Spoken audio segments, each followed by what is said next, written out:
안녕하세요. 꿀잼 인간입니다. 세종이 승하한 후 문종은 조선의 제5대 임금으로 즉위합니다. 그런데 재위기간은 불과 2년 정도밖에 안 됩니다. 문종의 재위기간이 무척 짧다 보니 많은 이들이 문종은 몸이 약해 병상에만 누워있던 임금이라 생각하는데요. 문종이 몸이 약한 건 사실이지만 그렇다고 아무것도 하지 않은 왕은 결코 아닙니다.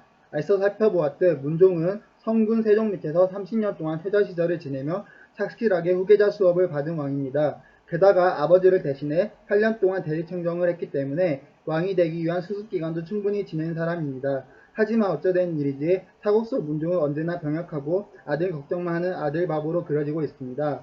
조선의 왕들 중 행적이 가장 과소평가된 임금이 바로 문종이라고 봅니다.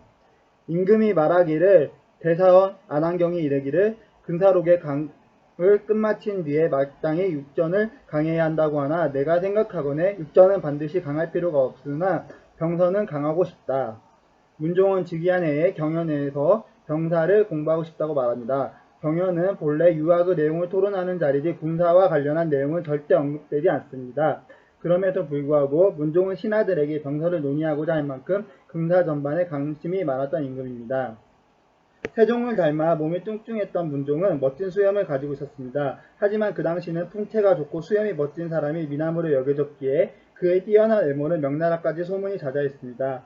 세자가 태평관에 나가서 사신과 육회를 하였다. 세자는 나이 겨우 10세인데도 용모가 옥처럼 부드럽고 의량과 보추가 예절에 맞지 않는 것이 없으니 사신이 칭찬하기를 마지 아니하였다. 문종은 수염이 매우 풍성하여 흡사 삼국지의 가늘을 닮은 모습이었다고 전해지고 있습니다. 이궁이그 연려 신기술에 의하면 병자호란 이후 불탄궁에 왕의 초상화인 어진 하나가 발견되는데 수염이 길고 풍채가 멋진 모습에 누구라도 단박에 문종의 어진이라는 걸 알아챘다고 합니다. 문종은 총 3명의 아내를 두었습니다. 불미스러운 사건에 의해 어쩔 수 없이 자주 바뀌게 된 겁니다. 세종편에서 언급했듯이 문종의 첫 번째 아내였던 희빈긴 씨는 잘생긴 문종의 사랑을 차지하고자 가진 비방을 쓰다 결국 발각되어 쫓겨났습니다. 세 번째로 받아들인 아내가 당시 후궁이었던 건씨였습니다. 후궁 건씨는 문종과 사이가 무척 좋았기 때문에 세 번째 세자빈이 되었습니다. 훗날 건씨와 문종 사이에서 일남일녀가 탄생하는데 이들이 바로 조선의 제6대 임금이 되는 단종과 그의 누나인 경혜공주입니다.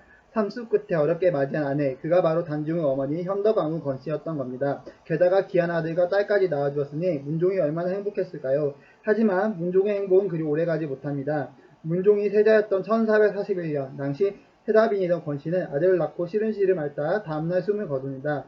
당시 그녀의 나이 불과 24세였습니다. 권씨의 죽음 이후 문종은 다른 정신부인을 맞이하지 않았습니다. 결국 문종은 아내 없이 왕위에 올랐고 이후 약 2년의 짧은 재위 시절을 보낸 것입니다. 문종은 여러모로 아버지 세종을 참 많이 닮은 왕이었습니다. 하지만 문제는 옹이 병약한 것까지 빼닮았다는 겁니다. 특히 문종은 세자 시절부터 몸 곳곳에 종기가 나서 괴로워합니다.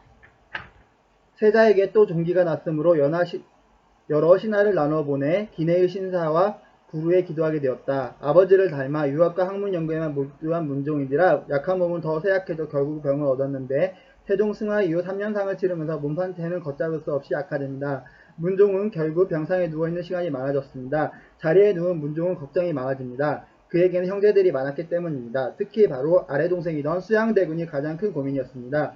수양대군은 할아버지 태종을 닮아 공부도 잘할 뿐더러 용맹하였습니다. 한마디로 문무를 경리한 왕자였던 겁니다. 그만큼 아들인 단종을 위협할 만한 인물이었던 겁니다. 그 밑에 동생이던 안평대군은 굉장히 예술적 기질이 많은 사람이었는데 특히 대단한 명필가로 그 명성이 조선 최고의 명필가인 향섭군과 결실정도였습니다. 이런 안평대군을 따르는 이들도 많았습니다. 게다가 그 역시 형 수양대군만큼이나 야심이 많은 사람이었습니다. 문종의 형제들이 이렇게 세력을 키울 수 있었던 건 사실 아버지 세종의 실수라고 볼 수 있습니다.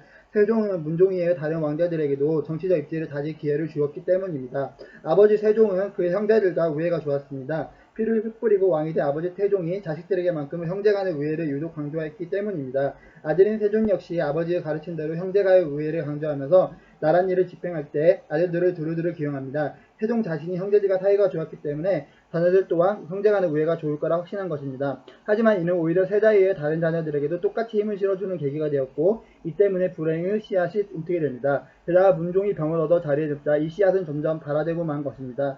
결국 문종은 병상에서도 오매불만 패자, 훗날 단종 걱정뿐입니다. 그래서 승하 전에 신하들을 불러놓고 이런 유언을 냅니다. 참고로 왕의 유언을 받든 신하들은 골명대신이라고 불립니다. 황제나 국왕의 임종 시에 그들의 유언을 받든 대신으로 나라 훗날을 부탁받았던 것이지요. 당시 고명대신은 영의정이었던 황보인, 운의정이었던 김종서 등이었습니다. 나는 더 이상 가망이 없는 것소. 다만 내 아들이 이제 겨우 12세니 왕 노릇을 잘할 수 있을지 걱정이 많소. 홀로 남겨진 당종을 그들이 잘 지켜주시오. 전하, 성군 아버지 세종만큼 명문이던 문종은 이렇게 홀로 남겨진 아들을 신하들에게 부탁한 뒤 인연이 혹은 너는 제 끝에 승하합니다. 일본인들은 문종 정말 안타까운 왕이다. 정말 훌륭한 임금이었는데 정말 안타깝다고 말하였고 문종은 업적을 칭찬하였습니다. 일본인들에게 이런 칭찬을 받은 문종이 너무 자랑스럽고 우리나라가 너무 자랑스럽습니다. 오늘도 재밌게 보셨다면 구독과 좋아요 부탁드리겠습니다. 감사합니다. It's not a game, it's a rich thing.